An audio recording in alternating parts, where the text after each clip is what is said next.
I recognize that we have a bipartisan bill here and would like to recognize the authors for short opening statements. Mr. Farenthold. Thank you, Mr. Chairman, for recognizing me to speak on the OPM IG Act. The OPM serves as a regulator for rules affecting the management of Federal workers, but it's also involved into a fee-based service provider that provides billions of dollars of service each year to the very same agencies governed by the OPM's management rules.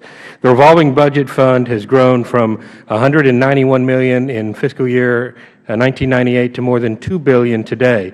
OPM's revolving fund budget is almost 91% of OPM's estimated funding for the current fiscal year, yet the resources available to the IG for audit of that fund have not kept pace. For more than 30 years, both the GAO and OPM inspectors general have been concerned about the management resources in the revolving fund. Each has issued a number of reports and audits examining various and often recurring problems.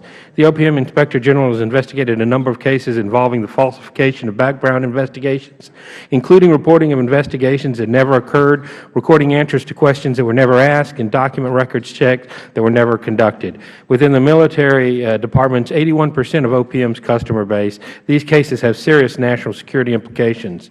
Inspector General McFarland has testified before the Federal Workforce Subcommittee in June, stating that the OPM revolving fund program, and I'm quoting now, have been operating in the shadows for far too long, end quote.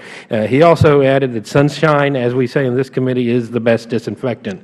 The bill allows the OPM IG to use part of the revolving fund to pay for the audits of that fund and investigations. The IG's resources would be limited to 1/3 of 1% of the revolving fund budget, and the IG would be required to submit an annual budget request and working details as part of its revolving fund oversight work. It provides the resources for critical oversights at relatively low cost and, most importantly, using existing funds. And I urge my colleagues to support this bipartisan bill.